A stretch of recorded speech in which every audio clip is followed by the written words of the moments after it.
सांसद सायोनी घोष एक एफआईआर से डर गई। धाकड़ अंदाज वाली बंगाली बाला केस से घबरा गई। क्या पुलिस का डर सायोनी के अंदर था या फिर सायोनी को सत्ता सुख चाहिए? टीएमसी में जो सांसद बचे हुए हैं उनमें से एक है कीर्ति आजाद। ममता बनर्जी के साथ खड़े हैं, खास हैं।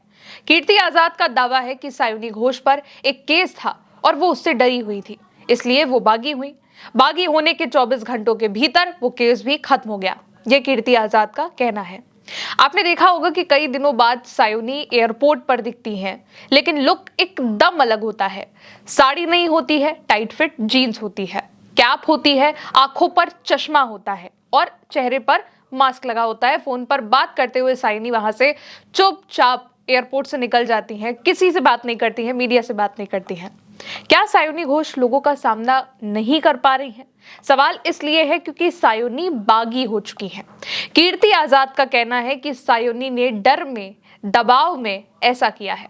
सायोनी का जाना टीएमसी को मिली, ममता बनर्जी को मिली सबसे बड़ी बेवफाई कहा जा रहा है, धोखा कहा जा रहा है।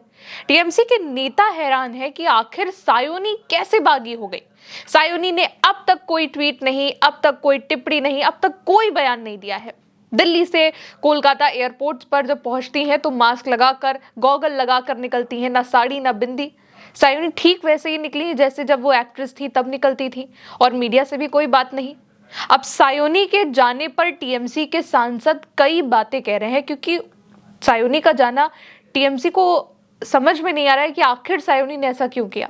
ममता बनर्जी के खास और टीएमसी के जो सांसद हैं कीर्ति आजाद, उन्होंने इंटरव्यू पर इस बात का कहा कि, और जो भी लोग बागी हो रहे हैं उनको लेकर के, कि जो भी साथ छोड़ रहे हैं वो दबाव में ऐसा कर रहे हैं। सायोनी का नाम आते ही कीर्ति आजाद ने कहा कि उनका क्या ही कहें, वो केस ही 24 घंटे में हट गया और डर में है वो, उनमें दबाव है। इससे पहले टीएमसी की सांसद महुआ मोइत्रा ने भी इसी बात को कहा था कि सायोनी की जगह कोई और साथ छोड़ता तो शायद उन्हें उतनी तकलीफ नहीं होती, और ये भी कहा कि ऐसे लोगों को मेरी सलाह है कि वो अपने डर पर काबू पाएं, बिना इसके कुछ भी हासिल कर पाना मुश्किल है। महुआ मोइत्रा ने कहा कि शायद ये सब, यानी कि पाला बदलने वाली घटना, डर या फिर कुछ और बातों का मिला जुला एक असर हो सकता है। आगे उन्होंने कहा, महुआ मोइत्रा ने, कि मुझे नहीं पता कि क्या बात है, क्योंकि मैं इस बात की गारंटी दे सकती हूँ कि वो, यानी कि साइनी, बेईमान और स्वार्थी इंसान तो नहीं है। उन्हें पैसों में कोई दिलचस्पी नहीं है, वो सादा जीवन जीती हैं, हमेशा काम करते रहना चाहती हैं। अब केस की बात इसमें जो आई है उस पर भी बात करना जरूरी है।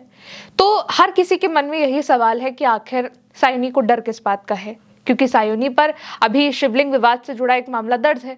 2015 में उनके अकाउंट से शिवलिंग पर कॉन्डम चढ़ाकर एक पोस्ट हुआ था। 2021 में एफआईआर दर्ज हुई और तथागत रॉय समेत कई भारतीय जनता पार्टी के नेताओं ने इसको लेकर के शिकायत करी थी। बंगाल चुनाव में भी सोशल मीडिया पर बार बार ये फोटो वायरल करी गई। सायोनी ने कई बार कहा कि उस वक्त वो छोटी थी, नासमझ थी, और उन्हें ये नहीं मालूम था कि इस तरीके से ये एक फैल जाएगा और कुछ गलत। उन्होंने इसी तरीके से अपने बयान किया, माफी भी मांगी उन्होंने। इसके अलावा ईडी केस, एसएससी शिक्षक भर्ती घोटाला में 2023 में सायोनी को समन मिला जून जुलाई के बीच में, और 11 घंटे उनसे पूछताछ भी हुई, फिर बात खत्म हो गई। लेकिन जब बंगाल चुनाव हुआ तो सायोनी डटी रही। ममता 2.0 तक उन्हें कहा जाने लगा, क्योंकि सफेद साड़ी, हवाई चप्पल पहनकर सायोनी डटी रही चुनाव प्रचार में। दिन रात सायोनी घोष ने एक कर दिया। धाकड़ सांसद सायोनी घोष को कहा जाता है। संसद में भी जब बोलती हैं तो गरजती हैं, और चुनाव प्रचार में भी गरजी। चुनाव हारने के बाद भी पोस्ट किए, चुनाव के वक्त भी पोस्ट किए, सवाल भी उठाया कि ममता हारी नहीं है, हराई गई है। और हाल ही में सायोनी घोष को ममता बनर्जी ने एक बहुत बड़ी जिम्मेदारी भी दी।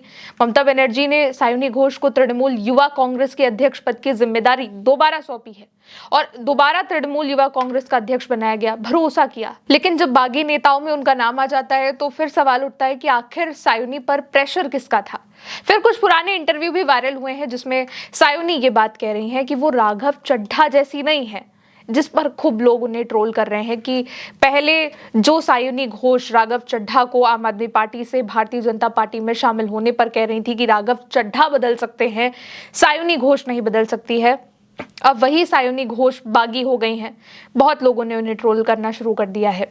अब टीएमसी के बागी सांसदों की जो लिस्ट आई है दोस्तों, उसमें 19 सांसदों के सिग्नेचर हैं, बाकायदा साइन है, फोटोज भी वो वायरल हो रही हैं। और इसमें चौंकाने वाला नाम है सायोनी घोष का, साथ में यूसुफ पठान का भी है और भी कई नाम है जिन पर ममता बनर्जी को आंख मूंद कर भरोसा था, जिन पर ममता बनर्जी विश्वास करती थी, जिनके कंधों पर ममता बनर्जी ने बहुत बड़ी जिम्मेदारियां दी हैं। और अक्सर ममता बनर्जी इन सभी सांसदों के साथ जितनी भी पदयात्रा करती थी, चाहे बंगाल में हो या फिर कोई भी ऐसा इवेंट होता था, तो साथ में ही रहते थे। सायोनी घोष भी उसका हिस्सा रह चुकी हैं। लेकिन अब बागी लिस्ट सामने आ रही है चुनाव के बाद, जैसे टीएमसी को कोई नजर लग गई।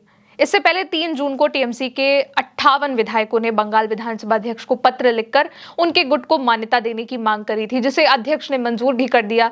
टीएमसी के पास कुल 28 लोकसभा सांसद थे, जिनमें से 20 अलग हो गए हैं और अब लोकसभा में ममता बनर्जी के पास 8 सांसद बचे हैं। राज्यसभा की बात करें तो 13 में से 4 सांसद इस्तीफा दे चुके हैं, यानी सिर्फ 9 राज्यसभा सांसद बचे हैं। खैर, बात हम सायोनी घोष की कर रहे हैं तो एक बार उन्हीं पे बात करते हैं, क्योंकि कीर्ति आजाद ने जो बात बोली है कि सायोनी डर में है, दबाव में है। हर कोई ये जानना चाहता है कि आखिर सायोनी घोष बागी क्यों है? नाराजगी है, दबाव है, प्रेशर है या फिर सत्ता सुख है? आपको क्या लगता है? कमेंट में बताइएगा। मेरे साथ इस खबर में इतना ही। देखते रहिए उल्टा चश्मा यूसी। शुक्रिया।